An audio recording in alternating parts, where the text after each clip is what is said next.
You might get frustrated right now because you haven't eaten and your blood sugar's low. It's weakness. For me to be getting angry, it's weak.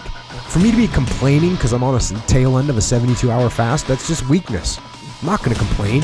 What are you talking about? You don't need to eat for 30 days. People can go 30 days without eating. I think I can make it through the next 8 hours. It's not that big of a deal. There's no reason to get hangry.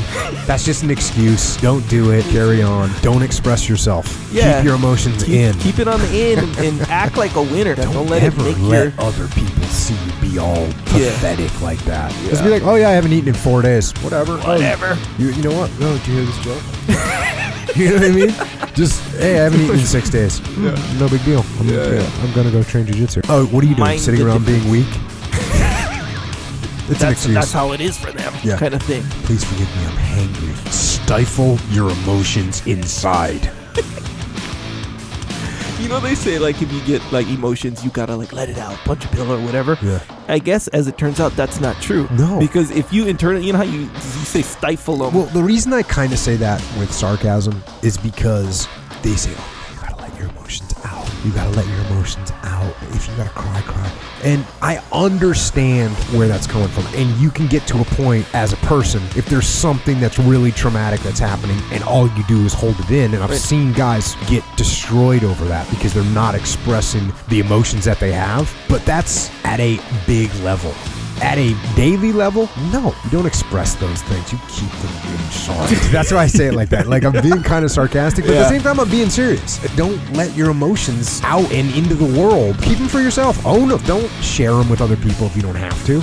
Again, people are going to freak out that I'm saying this because you bury your emotions. When you've got something really traumatic that you bury, then it eats you apart. And I've talked about that. I mean, talking about things that you go through in life and expressing those feelings, that's good. But what we're talking about is not that. What we're talking about is daily emotions, little ups and downs, little tick marks on your Richter scale. We're not talking about an 8.8 on the Richter scale, right? We're talking about just like little 2s. Yeah. And when you express those 2s and 3s on the Richter scale out to people, you just look unstable. Hangry, that's a 2. Yeah, that's a 2.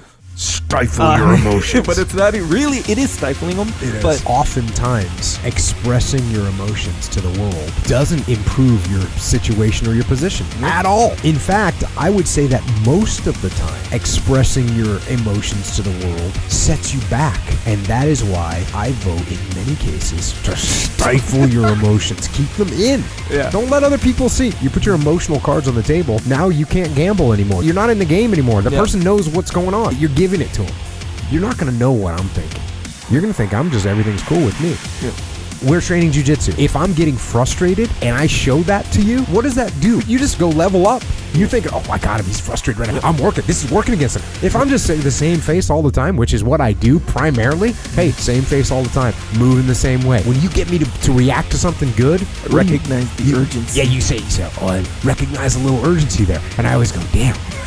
I don't want him to recognize. I'd rather just have you just pass my guard and you're just there and me just sit there like it's no big deal because it's not.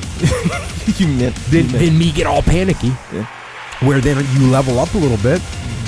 And it's the same thing with life. Every time you express these big emotions to your boss or to your team, you express these big emotions to your team, they see all your cards.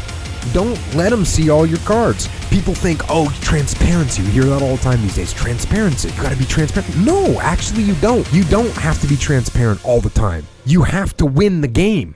You know what? Does the football coach go out and hand his playbook to the other football team? No.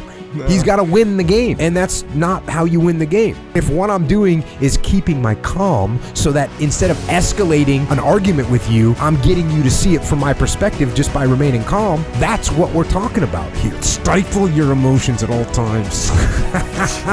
Just to address that though, for real, when you do see the big, emotional, impactful things in someone's life and they don't express them, that absolutely is bad. I'll tell you where you see this a lot is with kids, teens, They hold it in because they don't have anybody to talk to. They can't talk to mom and dad because mom and dad don't get it. Their friends are the people that they're pissed off at anyway, so they can't tell them what's going on. So they sit there and they harbor a lot of that anger. That can be very problematic. Adults at work, they got problems at home, so they can't talk to their wife because that's what the problem was. They can't talk to their husband because that's the source of the problem. But then they get to work and they don't want to look like the person that's got problems at home, so they're not going to say anything there either. Instead of letting those problems out and talking to somebody about them, they're having a drink in the afternoon, getting on the alcohol, whatever. They're doing something that's negative and they're not moving forward at all. So those are not the kind of feelings and emotions that you want to subdue or stifle. But these little 1s and 2s and 3s on the Richter scale, being angry, get control of those things and stifle them.